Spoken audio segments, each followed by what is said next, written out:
মান্নত করে কিনা মানুষ? মান্নত মুসিবতে পড়লে, যে মুসিবত কঠিন মুসিবত, এটা কোনোভাবে কোনো এটার সমাধান হচ্ছে না, তখন মনে করে যে কি মান্নত করা দরকার। নদর বলে, আরবিতে বলে নদর, নুন জাল রা, নদর করা। বাংলায়, ফার্সি, বাংলা, উর্দু এসব ভাষা কি মান্নত। মান্নত শব্দ পরিচিত না আপনাদের কাছে? হ্যাঁ, মুসিবতে পড়লে মান্নত করে না, পোলা হারিয়ে গেছে, খুঁজে পায় না পায় না, তো মান্নত করে দে, রোজা রাখবে বা এত রাকাত নফল নামাজ পড়বে, নয় একটা গরু সৎকা করবে, একটা ছাগল সৎকা করবে, এরকম মান্নত করে না? হ্যাঁ, মান্নত। এই মান্নত একমাত্র কার জন্য করা যাবে? আল্লাহর জন্য। কারণ যে মুসিবত থেকে আমাকে কেউ উদ্ধার করতে পারছে না, সেই মুসিবত থেকে উদ্ধার করানো হলে একমাত্র কে? আল্লাহ। সেজন্য আমি আল্লাহর কাছে প্রার্থনা করব, দোয়া করব, আবার মান্নত করি। মান্নত করি কার জন্য? আল্লাহর জন্য।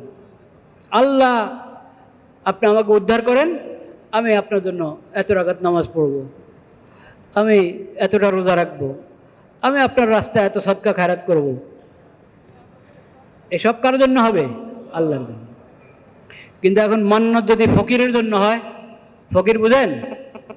ফকির মানে ওই যে ভিক্ষুক ফকির না, পীর ফকির আছে আরেকটা, কি পীর ফকির।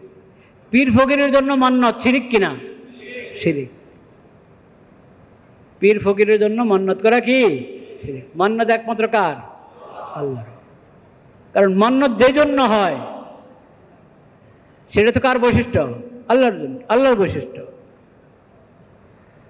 কেউ আমাকে উদ্ধার করতে পারছে না, নিরুপায় হয়ে আমি আল্লাহর দিকে রুজু করছি। যেটা কোনো মাখলুক করতে পারে না, একমাত্র আল্লাহ করতে পারেন, সেজন্য মান্নত করা হচ্ছে।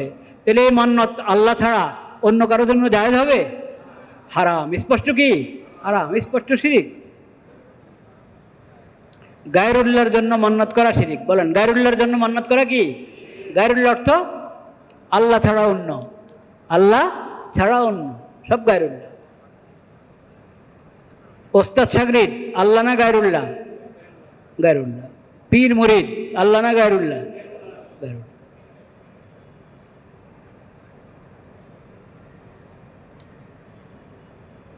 রাজা আর প্রজা সবাই কি গায়রুল্লাহ? সব গায়রুল্লাহ। গায়রুল্লাহর জন্য আল্লাহর বৈশিষ্ট্য সাব্যস্ত করা, এটার নামে কি শিরক। মান্নত, এখন এই দেখবেন মান্নত পীর ফকিরের জন্য হয়। পশু, হালাল পশু জবা করবে কার নামে? আল্লাহ নামে, বিসমিল্লাহ আল্লাহু আকবার। এটা যদি মাজারওয়ালার নামে জবা করা হয়, হ্যাঁ, কত দরবারে দরবারে মানুষ মান্নত পাঠায় না? হ্যাঁ, ওট পাঠায়, গরু পাঠায় দরবারে, ওই দরবারওয়ালার জন্য মান্নত। বলেন নাউজুবিল্লাহ। এসব শিরক। তো যেহেতু ওদেরকে মনে করে যে এরা আমাকে উদ্ধার করতে পারবে, এরা আমাকে কি করতে পারবে? সন্তান হয় না, সন্তান হয় না, কত চিকিৎসা করেছে, হ্যাঁ, মা বাবা দুজন, স্বামী স্ত্রী দুজন অনেক ধরনের চিকিৎসা গ্রহণ করেছেন, কিন্তু সন্তান হচ্ছেই না।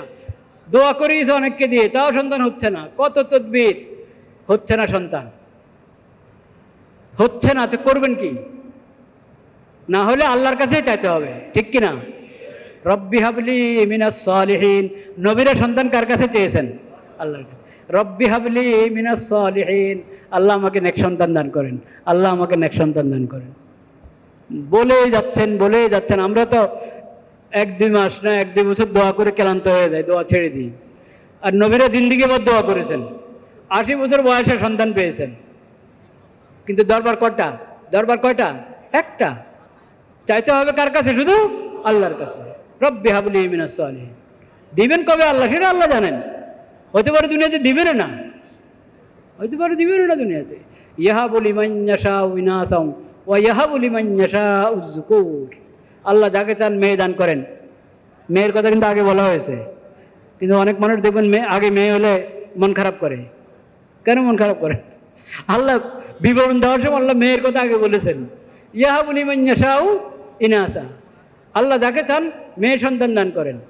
ওয়াহাবু লিমান ইয়াশাউ যুকুর, যাকে চান ছেলে সন্তান দান করেন। আউ ইউযাওয়িজুহুম যুকরানা ওয়া ইনাসা, আর যাকে চান ছেলেও দান করেন মেয়েও দান করেন।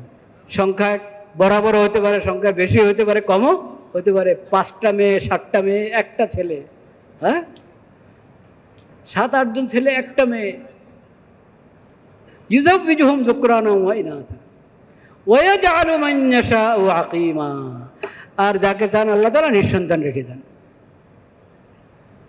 আল্লাহর ইচ্ছা। সবর করো, সবর করো। বেসবর হয়ে মাজারে গিয়ে সন্তান চাইও না, মাজারওয়ালা সন্তান দিতে পারে না। মাজারে গিয়ে সন্তান চাইও না। ভাইরা আমার, এরকম সমাজে অনেক ধরনের শিরিক আছে। সব শিরিক থেকে বাঁচতে হবে, সব শিরিক থেকে কি বাঁচতে হবে। নিয়ে মসজিদে আসা থেকে আবার বাড়িতে বাসায় ফেরত যাওয়া পর্যন্ত এই সময়গুলো অনেক গুরুত্বপূর্ণ, অনেক গুরুত্বপূর্ণ। জুমার নামাজের জন্য মুমিন যখন মসজিদে আসে, তো সে তো অন্য জগতে চলে আসলো, অন্য জগতে চলে আসলো। সে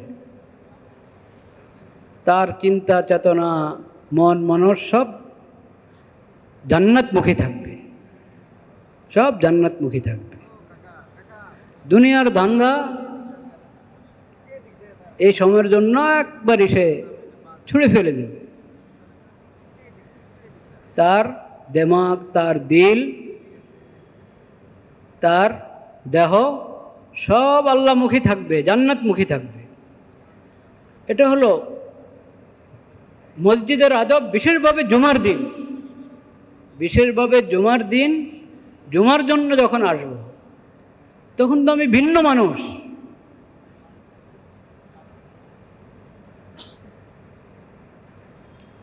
আমি মনে করি মনে হয় ভিতরে প্রতি জুমায় নতুন নতুন কিছু ভাই আসেন, যারা হয়তো আগে থেকে বিষয়টা জানেন না, শুনেন নাই। কুল তাআলাউ আতলু মা হাররামা রাব্বুকুম আলাইকুম আল্লা তুশরিকু বিহি শাইআ ওয়া বিল ওয়ালিদাইনি ইহসানা। আল্লাহ যেসব কাজ হারাম করেছেন সবচেয়ে ভয়াবহ হারাম হলো শিরিক। আল্লা তুশরিকু বিল্লাহ, আল্লা তুশরিকু বিহি শাইআ ওয়া বিল ওয়ালিদাইনি ইহসানা। এর পরের কঠিন পাপ হলো মা বাবার অবাধ্য হওয়া। শিরিক সম্পর্কে কিছু কথা হয়েছিল, আশা করি মনে আছে ইনশাআল্লাহ। নাকি সামনে যারা বসেছেন সবাই নতুন? মনে হচ্ছে এরকম। জুমার বয়ানে ধারাবাহিক আলোচনা করতে হলে শর্ত হলো কিছু মুসল্লি থাকতে হবে যারা ধারাবাহিক আলোচনাটা শুনে।